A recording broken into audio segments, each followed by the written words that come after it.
Exercise को शुरू करने के लिए आप सबसे पहले तो अपने कंधों को रिलैक्स कर लें, क्योंकि हमारे कंधों पर बहुत ज़्यादा तनाव होता है। तो आप थोड़ा कंधों को रोल करिए, थोड़ा ढीला छोड़िए, और अगर दोनों हाथों की मुट्ठी बांधें, थोड़ा छाती पर टैप करें, आपके लंग्स और यहाँ का सीने की जो मसल्स हैं, मांसपेशियाँ हैं, ये भी रिलैक्स हो जाएंगी। इसके बाद अपना बायां हाथ आप अपने पेट पर रखिए, नाभि के ऊपर, दूसरा हाथ आप उसके ऊपर रख सकते हैं। आपको ये मूवमेंट दिखेगा। देखिए, जब किसी फुग्गे में हवा भरते हैं तो फुग्गा फूलता है, और फुग्गे में से हवा निकालते हैं तो फुग्गा पिचकता है। तो आप पेट को फुग्गा समझिए। अब इसमें हम सांस भर रहे हैं।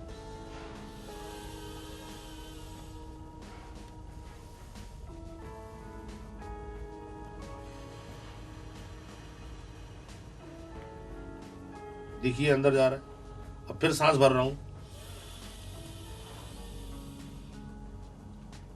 अब सांस छोड़ूंगा।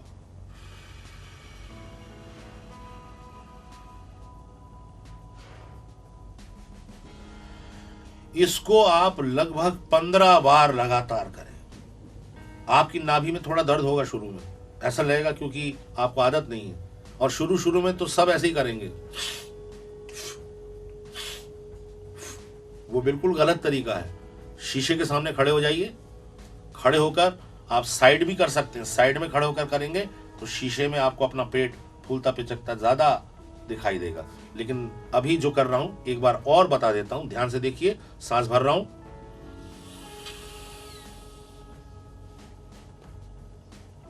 सांस छोड़ रहा हूं,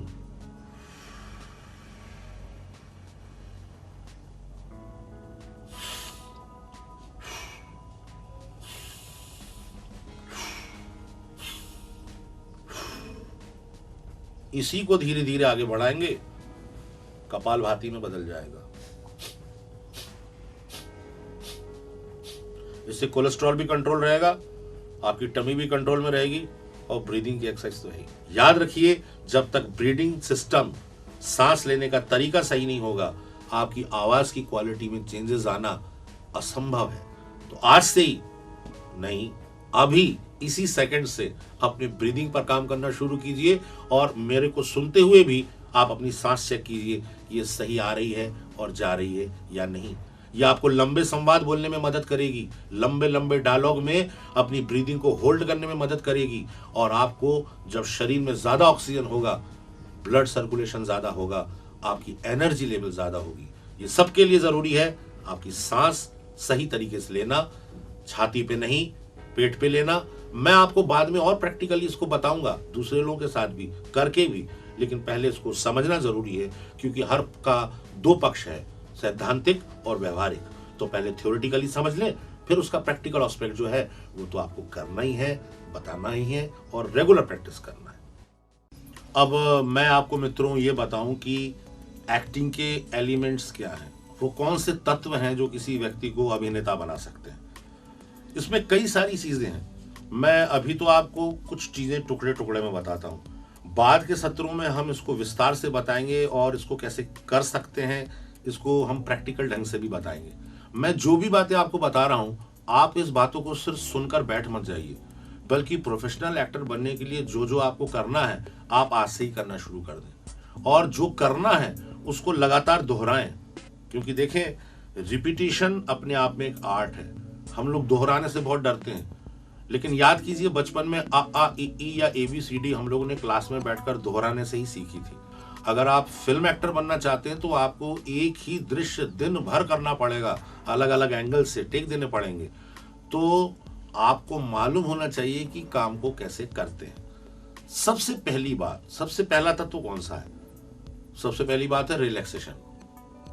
रिलैक्सेशन इमोशनली, भावनात्मक रूप से, फिजिकली, शारीरिक रूप से, हर तरह से जब एक्टर रिलैक्स होगा तभी वो निर्देशक और स्क्रिप्ट के हिसाब से इमोशन क्रिएट कर पाएगा। आप जिंदगी में कभी तनाव में हो तो आप शायद पूजा या नमाज भी अच्छे से नहीं कर सकते। इसलिए एक्टिंग तो एक क्रिएटिव आर्ट है, उसके लिए आदमी का दिमाग फ्री होना बहुत जरूरी है। और फ्री होने का मतलब उच्छृंखल हो जाना नहीं है, इर्रिस्पॉन्सिबल हो जाना नहीं है। फ्री होने का मतलब है आपका दिमाग इतना फ्री है कि जो भी आपको बताया जाए वो उसमें आप समा सकते हैं, उसको आप अप्लाई कर सकते हैं। रिलैक्सेशन के बाद दूसरी चीज आती है सबसे महत्वपूर्ण, ऑब्जर्वेशन। ऑब्जर्वेशन क्या है?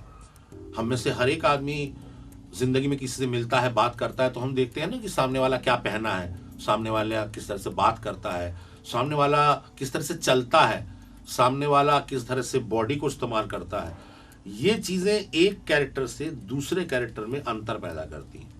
आपने देखा होगा कि कुछ लोग बहुत पान खाते हैं या गुटखा खाते हैं, तो जब वो पान और गुटखा नहीं खाते हैं तब भी उनका बोलने का तरीका कुछ ऐसा होता है कि जैसे मुंह में कुछ सुपारी या तंबाकू रखा हो, और थोड़ा मुंह तिरछा भी हो जाता है, क्योंकि वो आदत है उनको बोलने की।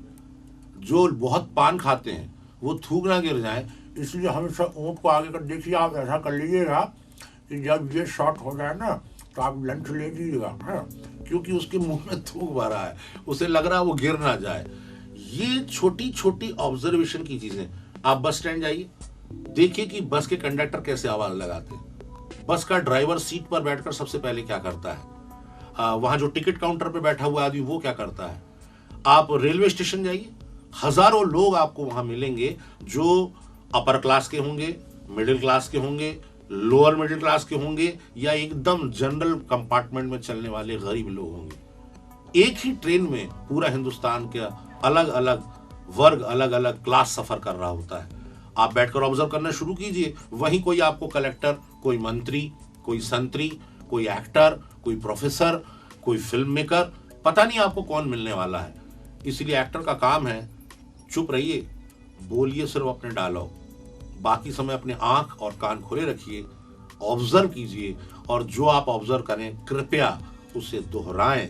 दोहराने से ही आपको उसमें एक निष्णात, एक पारंगत, एक एफिशिएंट क्वालिटी मिलेगी, जो आप जब चाहे तब प्रोड्यूस कर पाएंगे। ऑब्जर्वेशन में कई चीजें और भी होती हैं। 2 इंस्पेक्टर होंगे, एक इंस्पेक्टर बहुत ईमानदार है, वो पुलिस की नौकरी में इसलिए आया है ताकि देश की सेवा कर सके, कानून की रक्षा कर सके। उसके पुलिस इंस्पेक्टर होने में और एक ऐसा पुलिस इंस्पेक्टर जो सड़क पे खड़ा रहता है कि आप हेलमेट नहीं पहने तो आपसे 500 रुपए ले लिए जाएं, उसके आचार व्यवहार में बहुत फर्क होगा, भले यूनिफॉर्म दोनों की पुलिस इंस्पेक्टर की हो। इसीलिए हम जो कपड़े पहनते हैं, हम जो बोलते हैं, हम जो करते हैं, ये बताता है कि हमारा चरित्र किस क्लास का है, उसकी मानसिकता क्या है, उसका मनोविज्ञान क्या है। अब पता चला कि आप साधु का रोल कर रहे हैं, और साधु के रोल में आप बहुत मुंह बना रहे हैं, चेहरा बना रहे हैं, आंखें चला रहे हैं, आप साधु लग ही नहीं सकते, जोकर लगेंगे आप। साधु का मतलब है वो बहुत शांत होगा, बहुत ज्ञानी होगा, ज्यादा लाउड नहीं बोलेगा, मीठे मीठे शब्दों में बड़ी बड़ी समस्याओं का निराकरण करेगा, वो आदमी साधु होगा। अगर आप वकील हैं, वकील का साधु से अलग टोन होगा, वो एकदम लॉजिक पे चलने वाला आदमी है। फलाने दिन इतने बजे यहां पर यह हुआ था, ये आदमी यहां था, ताज़िराते हिंद दफा इसके तहत मिलॉर्ड इसको यह किया जाए। वहां तर्क और बुद्धि पर चलेगा, भावना कम हो जाएगी। हालांकि भावना वहां पे भी है, लेकिन वो तर्क के आगे थोड़ी कम है। कोई रोल है जो आदमी इतना भावुक है, कई कैरेक्टर होते हैं, आपने देखा होगा जिंदगी में, आपको मिलते होंगे कॉलेज स्कूल में, जिनको हर लड़की से प्यार हो जाता है। वो जिस लड़की से मिलते हैं उन्हें लगता है वही उनकी आदर्श शी है। तो ऐसा आदमी जब रोमांस करता होगा, उस आदमी के रोमांस में, और अगर आप लैला मजनू में मजनू का रोल कर रहे हैं, जिसको ये भी नहीं दिख रहा है कि मौलवी बैठकर नमाज पढ़ रहा है और उसके सामने से निकल जा रहा है लैला लैला करते हुए, क्योंकि वो इश्क में इतना खोया हुआ है, तो एक प्ले बॉय लगेगा और दूसरा सच में इश्किया लगेगा कि इश्क में डूबा हुआ है। ये चीजें कैरेक्टर को तर्क सम्मत बनाती हैं, लॉजिकफुल बनाती हैं, वास्तविक बनाती हैं, और तब ऑब्जर्वेशन, इमेजिनेशन, फीलिंग, एक एक्टर अपने अंदर कैसी भावनाएं रखता है और उसका मनोविज्ञान कैसे काम करता है, ये सब मिलकर तय करता है कि वो चरित्र को कितना वास्तविक, कितना अच्छा, कितना लॉजिकल बना पा रहा है। और एक प्रोफेशनल एक्टर ये ही करता है, वो अपने एक एक शब्द पे काम करता है, डायलॉग पे काम करता है। डायलॉग सिर्फ बोलने पे काम नहीं करता, वो ये भी पूछता है निर्देशक से कि सर क्या ये डायलॉग बोलते समय यहाँ पे मैं पॉज ले सकता हूँ, चुप हो सकता हूँ, उस चुप्पी में मैं अपने एक्सप्रेशन और दूंगा, या सर ये डायलॉग बोलते हुए क्या मैं ये एक्शन कर सकता हूँ कि मैं गया और मैंने खिड़की खोली, बाहर झांका और फिर पलट के बोला, क्या मैं इस तरह से कर सकता हूँ? निर्देशक अपने हिसाब से उसको स्वतंत्रता देता है, लेकिन फिर भी आप याद रखिए, निर्देशक जो चाहेगा अभिनेता को करना वही होता है। तो लगातार प्रैक्टिस, समय के प्रति प्रतिबद्धता, अपने काम के लिए एक असाधारण आपके अंदर प्रतिबद्धता होगी और आप नियमित रूप से अभ्यास कर रहे होंगे और उन अभ्यासों को जो मैं आपको बता रहा हूं उन्हें दोहरा रहे होंगे रोज। आप समझिए प्रोफेशनल एक्टर बनने की रास्ते पर आप चल निकले। तो फिर जैसा मैंने कहा, आज से आपको समय गंवाने की बिल्कुल जरूरत नहीं है। आप अगर स्कूल में हैं वहां ऑब्जर्व करना शुरू कीजिए, कॉलेज में है वहां, अगर आप दुकानदार हैं और दुकान में बैठते हैं तो बहुत अच्छी बात है, मार्केट में ऑब्जर्व कीजिए। अगर आप कहीं के बुकिंग क्लर्क हैं तो आने वाले ग्राहकों को ऑब्जर्व कीजिए। आप जहां जिस प्रोफेशन में हैं, जो कर रहे हैं, आप समाज को ऑब्जर्व करना शुरू कीजिए, क्योंकि देखिए समाज में से चरित्र आते हैं, समाज में से कहानियां आती हैं और समाज ही फिल्म देखने आता है और समाज के लोग ही फिल्म बनाते हैं और समाज के लोग ही उनमें काम भी करते हैं। तो जब तक समाज के लोग, समाज की भावनाओं से आपका अभिनय, आपकी एक्टिंग नहीं जुड़ेगी, वो वास्तविक नहीं लगेगी, प्राणवान नहीं बनेगी। इसलिए आप जहां भी रहिए वहां प्रैक्टिस करना शुरू कीजिए, रेगुलर प्रैक्टिस करना शुरू कीजिए, क्योंकि इन रास्तों पर चलकर आप भी बन सकते हैं कल के सुपरस्टार।